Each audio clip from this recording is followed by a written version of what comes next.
Learning point channel में आप सबों का स्वागत है। आज हम संज्ञा के बारे में पढ़ेंगे। तो सबसे पहले संज्ञा की परिभाषा क्या है, तो संज्ञा किसे कहते हैं।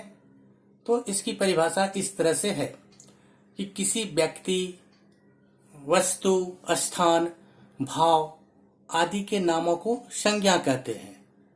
जैसे पत्थर, मनुष्य, मूर्खता, राम, सेना इत्यादि।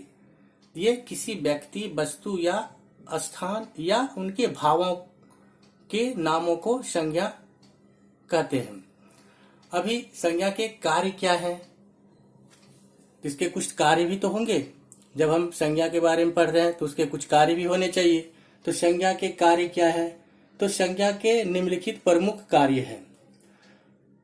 पहला कि व्यक्तियों, नदियों, पहाड़ों, राज्यों, देशों, महादेशों, पुस्तकों, पत्र पत्रिकाओं, ग्रह नक्षत्रों, दिनों, महीनों आदि के नामों का बोध कराना। जैसे बलराम, गंगा, विंध्याचल, बिहार, रूस, एशिया, कामायनी, चंदा मामा आदि।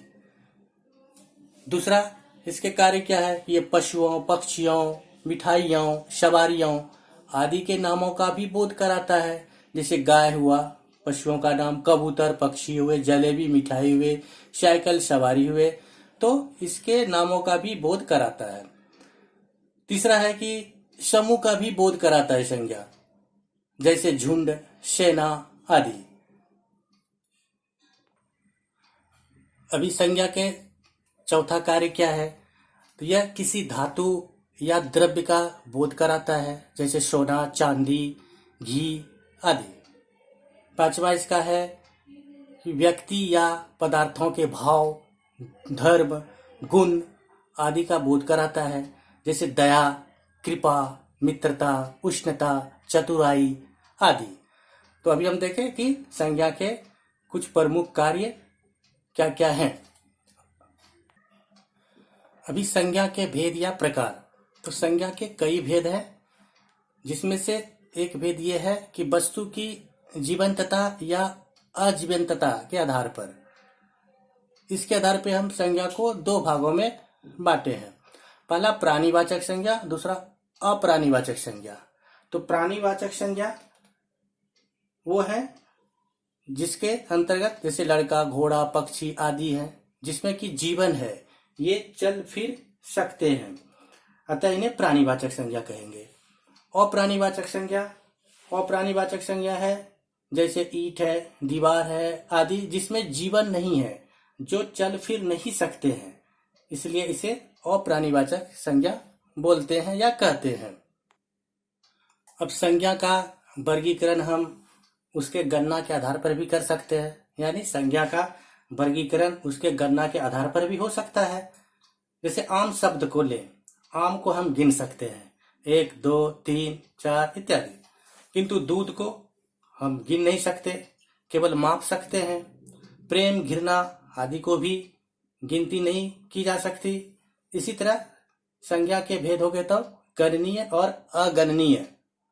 इस वर्गीकरण का व्याकरण की दृष्टि से महत्व यह है कि गणनीय संज्ञा वे हैं जिनके एक वचन और बहुवचन दोनों होते हैं, और अगणनीय संज्ञा का प्रयोग सदा एक वचन में होता है।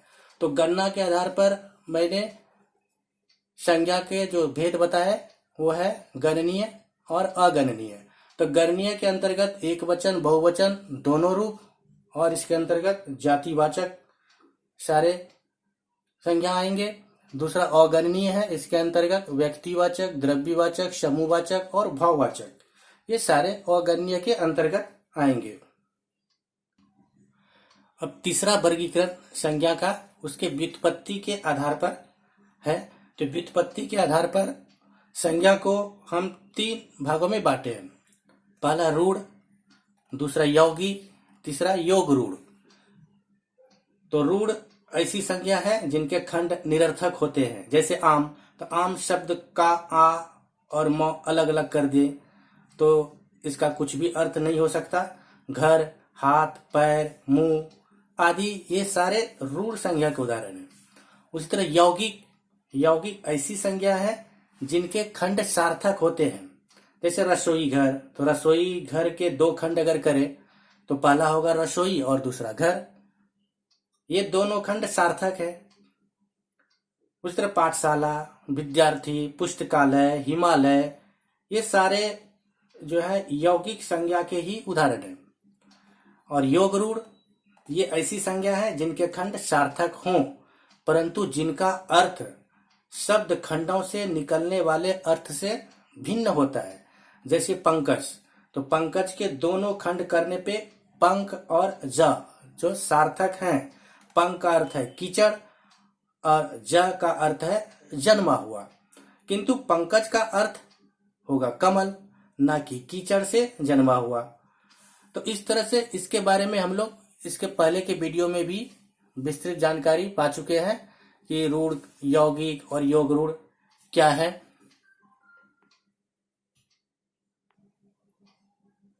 अब चौथा वर्गीकरण जो संज्ञा का किया गया है वो उसके अर्थ के आधार पर किया गया है।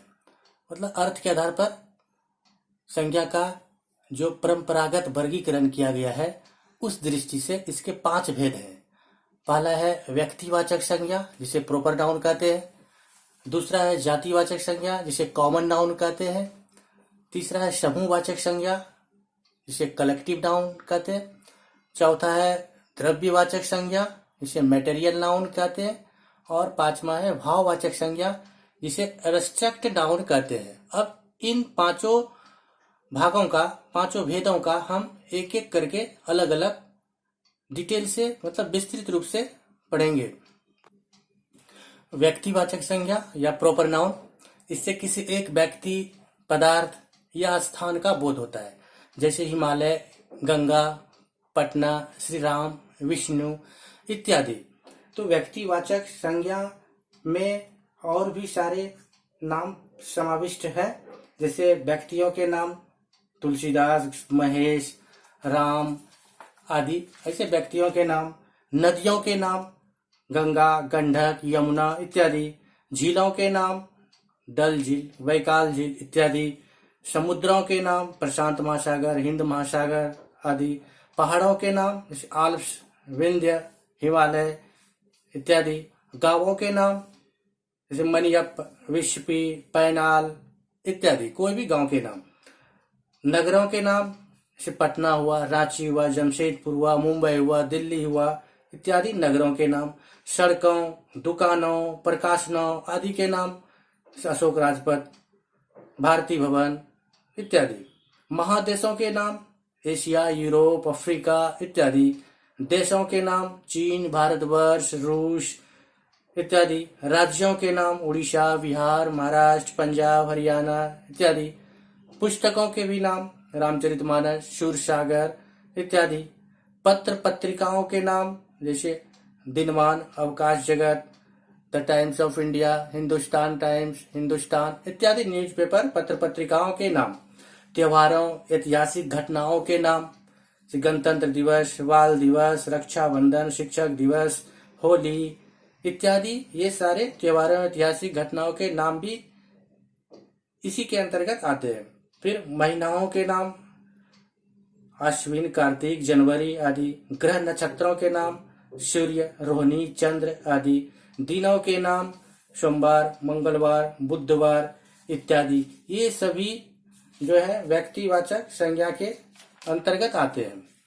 और दूसरा भी है जातिवाचक, कॉमन नाउन। जातिवाचक संज्ञा, इससे किसी जाति के जाति भर का बोध होता है। जैसे गाय, फल, फूल, पहाड़, नदी, मनुष्य।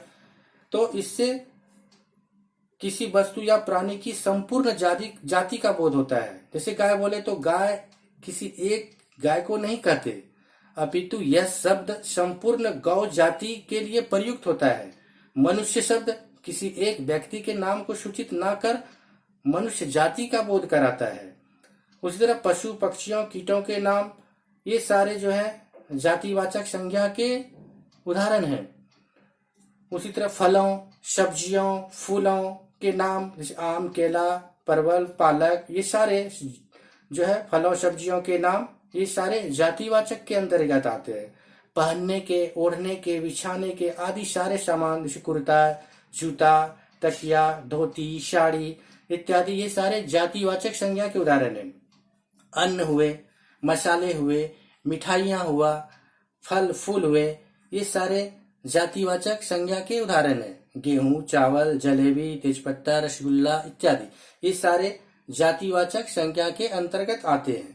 उसके बाद आ जाते हैं हम भाववाचक संज्ञा।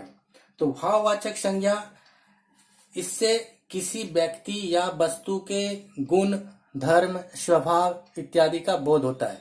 जैसे बुढ़ापा, सच्चाई, ईमानदारी, मिठास, चौड़ाई, महत्ता इत्यादि, ये भाववाचक संज्ञा के अंतर्गत आते हैं। भाववाचक संज्ञा में गुण जैसे कुशाग्रता, चतुराई, सौंदर्य हुआ। भाव से कृपणता, मित्रता, शत्रुता इत्यादि ये भाव हुए। अवस्था जैसे जवानी, बचपन, बुढ़ापा इत्यादि। माप, ऊंचाई, चौड़ाई, लंबाई इत्यादि। क्रिया से दौड़ धूप, पढ़ाई लिखाई इत्यादि। गति जैसे फुर्ती हुआ, शीघ्रता हुआ, सुस्ती हुआ आदि। स्वाद, कड़वापन, कसैलापन, मिठास इत्यादि।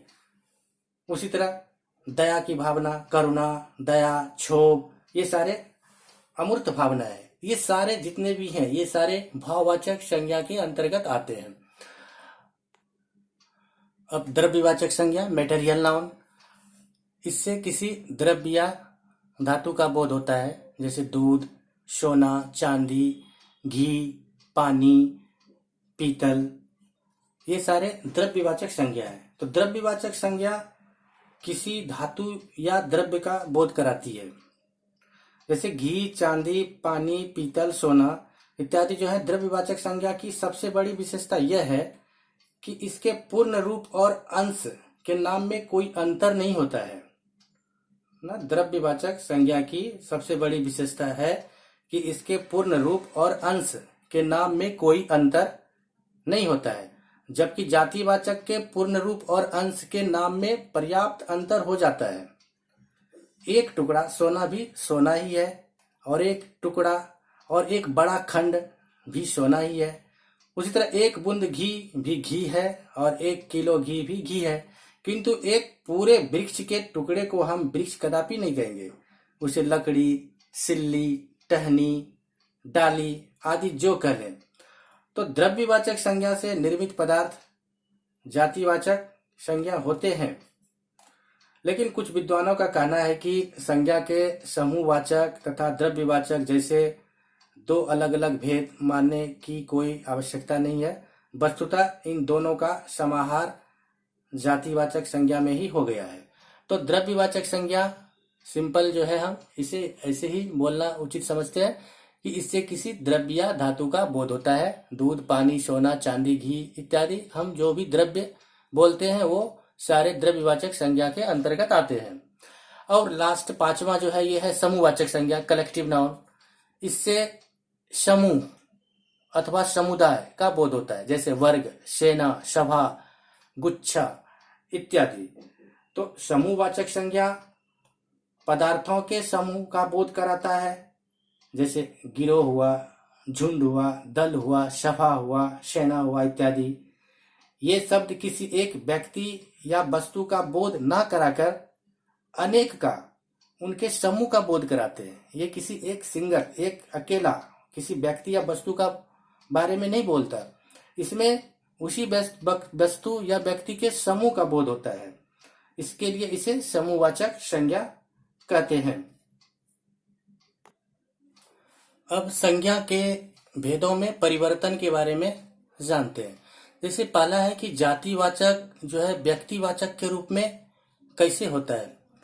तो जातिवाचक व्यक्तिवाचक के रूप में ये कभी कभी जातिवाचक संज्ञा किसी एक ही वस्तु का बोध कराने के कारण व्यक्तिवाचक हो जाती है। जैसे पुरी शब्द का अर्थ है ग्राम या नगर, परंतु इसका प्रयोग केवल जगन्नाथपुरी के लिए भी पाया जाता है। उसी तरह गोस्वामी एक जाति है, गोसाई, परंतु इस शब्द का प्रयोग तुलसीदास जी के नाम के रूप में भी पाया जाता है। उस तरह संवत शब्द वर्ष का वाचक है, परंतु यह विक्रमीय संवत के अर्थ में रूढ़ हो गया है। इस तरह से हम देखें कि जातिवाचक जो है व्यक्तिवाचक के रूप में भी इसका परिवर्तन होता है। उसी तरह भाववाचक संज्ञा जो है ये जातिवाचक के रूप में कैसे होता है, तो कहीं कहीं भाववाचक संज्ञा का जातिवाचक के रूप में भी प्रयोग पाया जाता है। जैसे इस कॉपी में कई तरह की लिखावटें हैं। इस कॉपी में कई तरह की लिखावटें हैं। इस समय कई बीमारियां फैली हुई है। तो इस समय देखा हमने कि भाववाचक जातिवाचक के रूप में कैसे परिवर्तित हुआ है। उसी तरह व्यक्तिवाचक ये जातिवाचक के रूप में कैसे परिवर्तन होता है, तो कभी कभी व्यक्तिवाचक संज्ञा का प्रयोग जातिवाचक के रूप में भी देखा जाता है। जैसे गांधी अपने समय में कृष्ण थे, तो यहाँ कृष्ण शब्द का जातिवाचक के रूप में प्रयोग हुआ। तो इस तरह से हमने देखा कि संज्ञा के भेदों का परिवर्तन कैसे होता है। अब हम भाववाचक संज्ञाओं का निर्माण हम कैसे करेंगे।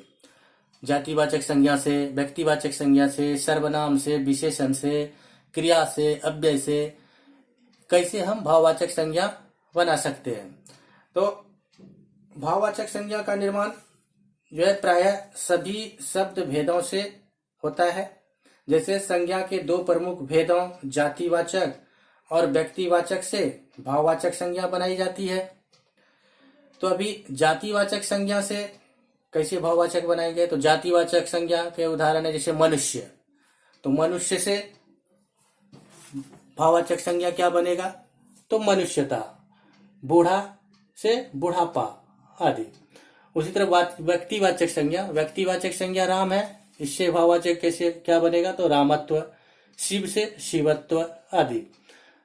उसी तरह सर्वनाम से अपना सर्वनाम है, इससे भाववाचक क्या बना, अपनत्व।